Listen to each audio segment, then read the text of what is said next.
Hey guys, it's Richard here from Trollline Fishing. I'm back with another talking about muskie. So I'm thinking I'm gonna do a podcast type style video once a week. Instead of doing tips of the week or tips on the boat type deal videos in my actual fishing clips, I think once a week I'm gonna kind of take some of the questions I know that I've seen or what I had to ask people or like what I was trying to learn when I first started muskie fishing.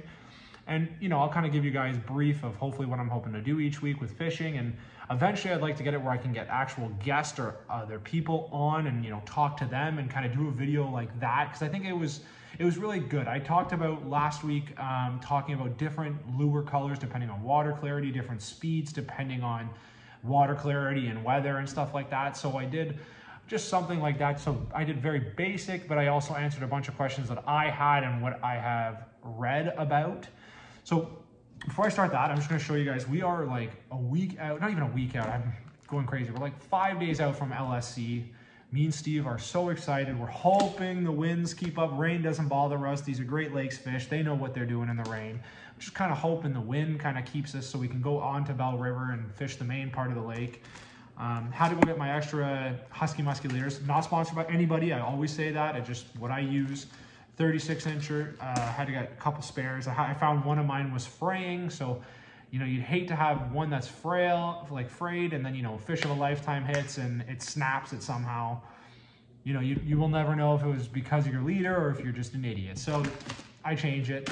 And I also wanted to show you guys, I bought a couple things off Musky Mayhem. I never had any of their blades. But I really wanted their double 13s. That'll be hitting the water very shortly. I got 4 different colors, all gold, love that. The purplish blue Cisco, love this color scheme. And then I like red, I'm a red kind of guy, and I like the neon green blades. So I got a red with a neon green. And then I think this was called it was like their variation of a sucker. So really like those color schemes.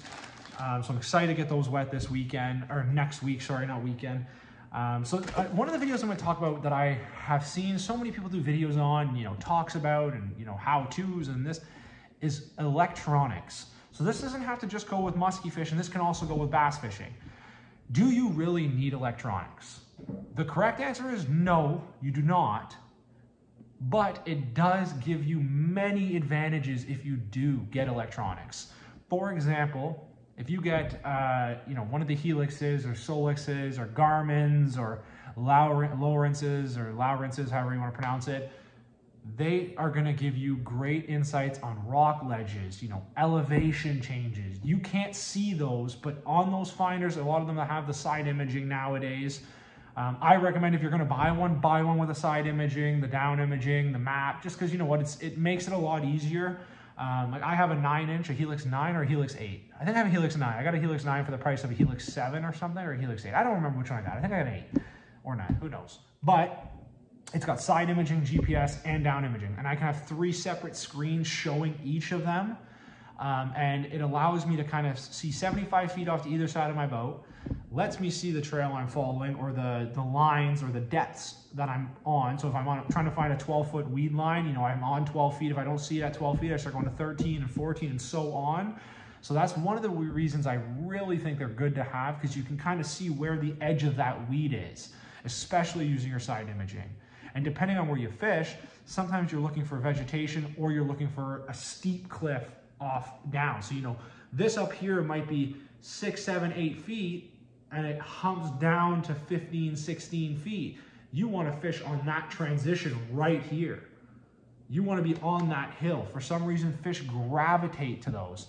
And I think without a finder, you have to know that's there physically because it's been on a lake you've been on or you've scuba dived the thing. Because if you don't, you're not going to truly see it unless you have a finder. Now, am I saying it's absolutely necessary? No. My first 2 years of musky fishing, me and Steve visually would look for weed lines and fish them. That's how we did the Kawarthas for the first 2 years. Then we decided, you know what? I'm going to buy a Helix 9. So I bought a Helix 9. I walked in looking at a Helix 7. Thought the Helix 8 and 9 were a little bit expensive. I forgot which one it was. I think it was a Helix 8 I bought. So I walk in, I'm kind of like, Helix 8. like, can I see your Helix 8, please? So he brings out the Helix 8 box, the Helix 7 box. I look, and I'm like, huh. I'm like, is that the price for the Helix 8? He goes, yeah, that's the price. I'm like, you know what? I'll take the Helix 8. I noticed right away that the tag was wrong on the Helix 8 when I bought it at sale. So when I brought it up to the front, the price tag said $1,099, and it was an $1,800 unit. So when they ran it through, it came up at like $2,000. I'm like, that tag says like, it was $1,199. I'm like, that tag says $1,199. She goes, yep, let me call my manager. She goes, I can't ring this through because it is a massive difference. Sure enough, the manager came in, rang it through. It was like $1,300, I think $1,360 or $1,370 I paid for the unit. And it was like a $2,000 unit at the time. Now it's not. I know it's not. So don't go, oh my God, that's a $1,200 unit now. It wasn't when I bought it. It was like 1,800 bucks. I got it for 12 or 1,300 and change when I bought it new. So I was so hyped. I was like the IKEA commercial. I'm running out and I went to my wife. I'm like, start the car, start it, let's go. And she's like, what's going on? I'm like, I just get in the car, let's go.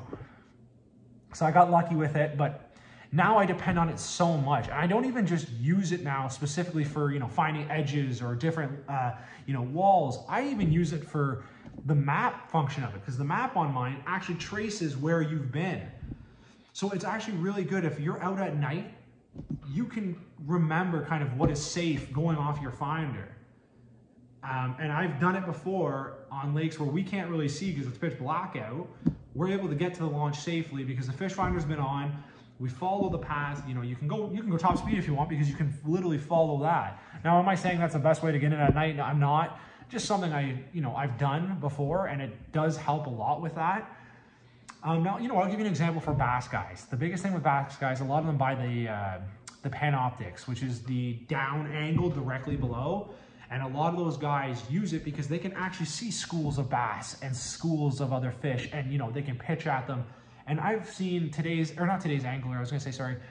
I've seen the guy from Manitoba there. He uses the Panoptic musky fishing with his dad in one video. It is really cool to see. You can actually see the musky turning forward, turning sideways. Like, it's a really cool thing.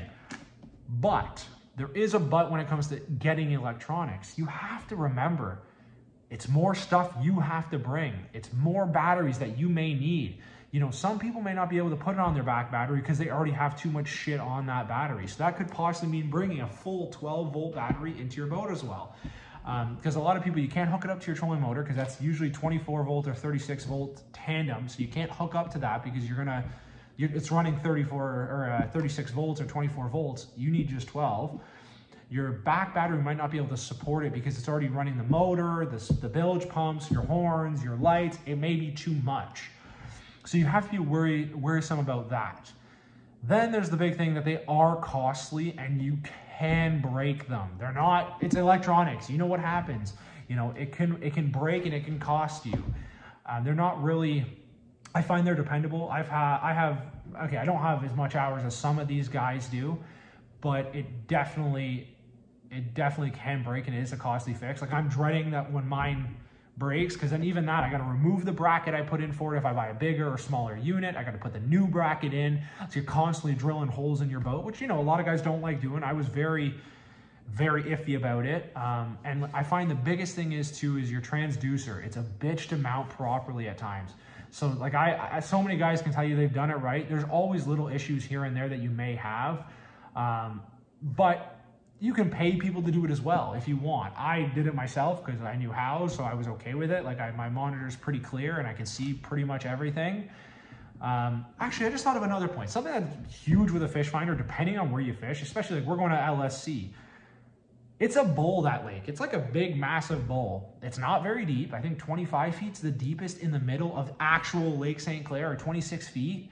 There's places in Balsam Lake deeper than that. It literally bowls out.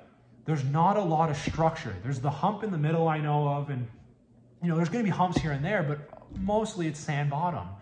Like, when we're in the Kawarthas, we're looking for weed edges and fishing weed edges. When you're in Lake St. Clair, you're chasing bait fish. You're trying to find bait scattered, because guess what? Where there's a bunch of bait, there's a bunch of muskie. You can almost count on it. And they're chasing the food source the same way you're chasing them. So realistically, a fish finder can really help you and kind of keep you in the right areas, because we were with Steve's 53 that we caught. I was on a path and Steve goes, oh, I thought we were, trying to go more this way. And I'm like, no, I went that way a bit. I started to lose bait fish off the monitor. I made a kind of a slight in towards the shoreline more. And sure enough, I'd say about 100 yards off of my my turn in, Steve nailed this 53, his PB.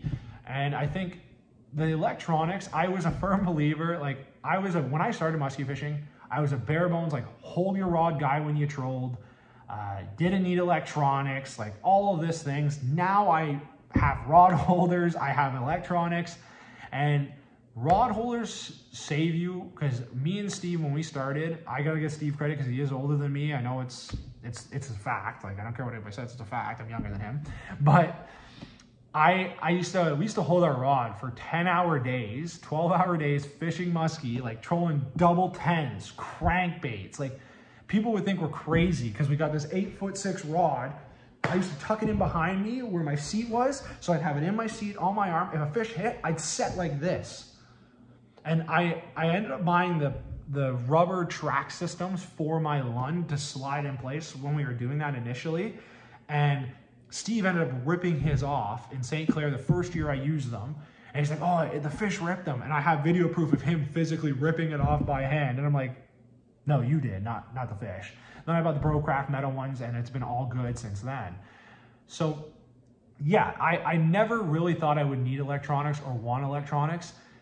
Now, that being said, if you're on your home lake or a lake you fish all the time, and you only fish that lake, do I think you need electronics? No. There's a time and place for when you need them. If you want to explore new waters, like when me and Steve first started musky fishing, we really wanted to explore different lakes in the Kawarthas.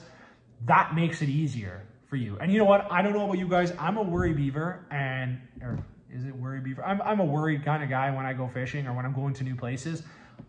I am worried about rocks, shallows, and things I don't know that are there. So I usually try to get info from other people and stuff like that, which is also something I recommend doing if you are trying a new lake. If you know someone that's been there or has fished there, ask them, hey, not asking for spots, just what do I need to watch out for as a boater? Not even as a fisherman, as a boater. And that's something that electronics kind of helps you with, because you can kind of see when the water's shallowing up, or you can see the depth changing. And I like that part of it. So not just for the fishing aspect, I also think it's kind of a safety thing as well with a fish finder. Some people might think I'm crazy. They might think that's not the way to look at it, and that's fine, but that's how I look at it. I like having that extra assurance, knowing that, oh shit, we're in 3 feet of water here. We need to get out of this. This is not gonna work. And you can go. So to answer the question I was talking about today, electronics are not necessary, but I really think they help you get an edge on muskie, especially with casting. You can pick nice areas to cast with them and troll, and I think it really just helps you elevate your game. It doesn't give you, it gives you advantages, but it does not make you any better or any worse of a fisherman. Some people would argue that, you're a better fisherman if you have electronics, which you can put yourself in that spot. The way I look at it is the guys who are pros, who fish for high prizes, like high cash prizes, they would not have an electronic in their boat if it didn't benefit them. So that's what I truly think about. When you go to the professionals or the pros, if they're doing something, there's a reason they're doing it. Unless it's completely asked. If no one's doing it and the one pro is doing it, then no. But when every single person or every single pro is doing it, it's got to make sense at some point. Now, we're not going to have some of the systems they have, because they do get a lot of sponsorships and, tens of thousands of dollars worth of items that they're not paying for. But an average Joe like us can go get a $1,000 unit. It is expensive, I know, $750, $1,000. It'll give you down imaging and maybe basic side imaging, but it'll help you get to those spots and make it easier for you when you're fishing Great Lakes muskie, or if you're fishing Kawartha muskies, or just Georgian Bay, like something like, I guess Georgian Bay is Great Lake muskies, but as you can see, that's what I'm getting at. So, and I'm going to talk quickly about this now. So Musky Talks, I think it's going to be a weekly podcast that I'm going to release on Wednesdays. So it'll be called Musky Talks. I'll try to get a background, and then eventually I'd like to get talkers on and, interviewing different people and get their outtake about musky fishing, what kind of tips they can give new beginners, and, yeah, make sure you guys comment down below. What are the questions you have? If you have any questions, ask them. Comment down below, subscribe if you haven't. It'd be greatly appreciated if you do. But yeah, ask questions down below, guys. I'm more than happy to talk about anything. You can ask me any question. I will give you my honest answer. I will do research, a little research, depending on what your question is, to see what it is. If it's like, hey, Richard, what do you think about this? I will tell you what I think. If you said, hey, Richard, what's your take on, subject A or subject B? I will then do research and answer subject A or subject B, what my intake is on that. So yeah, guys, please, I just want to get involved for people who are just getting into musky fishing, because it is a great sport. It's a lot of fun. We've made a crazy amount of musky fishermen friends, and it's a great community. It can be toxic at times. I'm just going to throw that out there. It can be. It's like any other fishing group in the world. You're going to have your toxic people. But all in all, it's a good community. We've met some good friends, fishing LSC. We've met a lot of the guides and, people that live in the LSC area. All wonderful people, and can't say anything bad about anybody. We've been very fortunate with that. Yeah, and I might post down on the Instagram stories or something, kind of give you guys a heads up. But guys, thank you so much. Comment down if there's anything you want me to cover again. Thank you so much for tuning in this week. Next week on Let's Talk Musky, I'm excited to see you guys. Enjoy.